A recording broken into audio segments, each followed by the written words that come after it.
नमस्कार, मैं सुष्मिता मिश्रा। आप देख रहे हैं 4 PM news network. Ghosi Uttar Pradesh के उन सीटों में शुमार है जिस पर सबकी निगाहें रहती हैं। ये सीट कई मायनों में इस बार हॉट सीट बन गई है।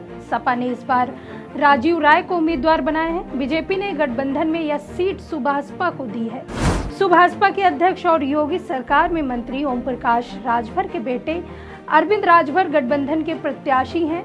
बसपा ने पूर्व सांसद बालकृष्ण चौहान को उम्मीदवार बनाकर पिछड़े वोटों में बंटवारे की राह खोल सुभाषपा का संकट और बढ़ा दिया है।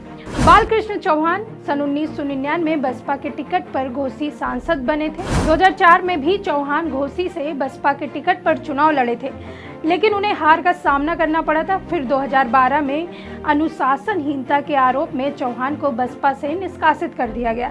इसके बाद वह समाजवादी पार्टी में शामिल हो गए। 2018 में बालकृष्ण चौहान ने फिर सपा छोड़कर वापस बसपा में शामिल हो गए।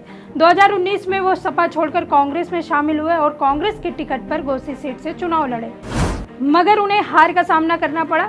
अभी कुछ रोज पहले ही चौहान कांग्रेस से इस्तीफा देकर बसपा में शामिल हुए और पार्टी हाईकमान ने उन्हें अब घोसी सीट से अपना प्रत्याशी बनाया है। आपको बता दें, घोसी सीट से एनडीए की तरफ से ओपी राजभर के बड़े बेटे अरविंद राजभर चुनावी मैदान में हैं। वहीं सपा ने यहां से राजीव राय को मैदान में उतारा है। अरविंद राजभर और बालकृष्ण चौहान दोनों ओबीसी समुदाय से आते हैं, तो ऐसे में बालकृष्ण चौहान अब चौहान बिरादरी का वोट हासिल कर पाएंगे। अरविंद राजभर को नुकसान भी पहुंचा सकते हैं। वहीं दूसरी तरफ वरिष्ठ भाजपा नेता दारा सिंह चौहान, जो वर्तमान में योगी सरकार में मंत्री हैं, वो भी घोसी से आते हैं। ऐसे में कहा जा रहा है कि दारा सिंह चौहान बालकृष्ण चौहान को ज्यादा डैमेज नहीं कर पाएंगे। कुल मिला के फिलहाल ये जरूर कहा जा सकता है कि बसपा के बालकृष्ण चौहान को मैदान पर उतारकर घोसी में सियासी मुकाबला रोचक बना दिया है। आपको बता दें, ओपी राजभर जिस प्रकार योगी की पहली सरकार से बाहर हुए और भाजपा ही नहीं मुख्यमंत्री तक पर व्यक्तिगत हमले किए थे, उसी तरह इस बार लगातार सपा से अलग होने के बाद से अखिलेश यादव पर कर रहे हैं। घोसी में प्रचार के दौरान तो उन्होंने अखिलेश को सफाई भेजने तक का दावा भी कर दिया था। आपको याद ही होगा, उत्तर प्रदेश सरकार में कैबिनेट मंत्री और निषाद पार्टी के राष्ट्रीय अध्यक्ष डॉक्टर निषाद ने भी घोसी विधानसभा के उपचुनाव में हार का कारण एनडीए प्रत्याशी दारा सिंह चौहान का चेहरा बताया। यह पूछने पर कि प्रत्याशी का चुनाव किसने किया, उन्होंने कहा कि यह शीर्ष नेतृत्व का काम है। भीतरघात के सवाल पर उन्होंने किसी का नाम खुलकर नहीं लिया। ओम प्रकाश राजभर के एनडीए में आने का क्या असर रहा, इस सवाल पर मंत्री ने कहा था कि ओम प्रकाश राजभर बड़े भाई हैं और बड़े भाई के बारे में वो कुछ नहीं कहेंगे। लेकिन राजभर ने उपचुनाव की हार की वजह सीधा ईवीएम पर मर दिया और विपक्ष पर जमकर हमला बोला। घोसी की जनता ने जो फैसला दिया है, जो रिजल्ट आ रहा है, हम उसका स्वागत करते हैं। और एक बात जरूर कहूंगा कि ईवीएम विपक्ष जब हारता है तो ईवीएम का दोष देता है। अब तो ये प्रमाण हो गया कि ईवीएम सही है और एनडीए की सरकार में निष्पक्ष चुना हुआ ये प्रमाण विपक्ष खुद दे रहा है।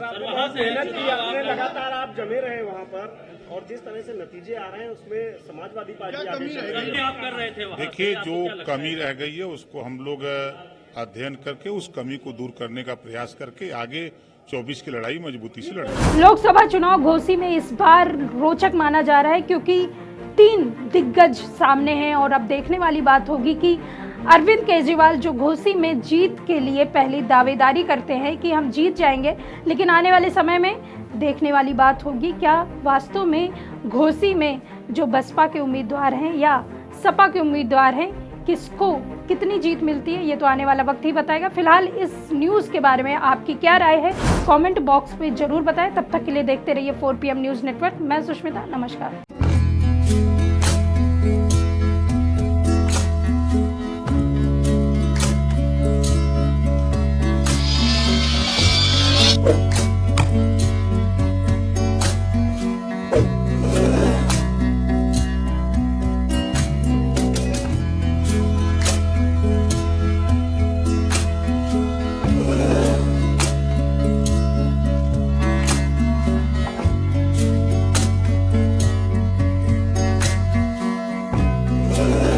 you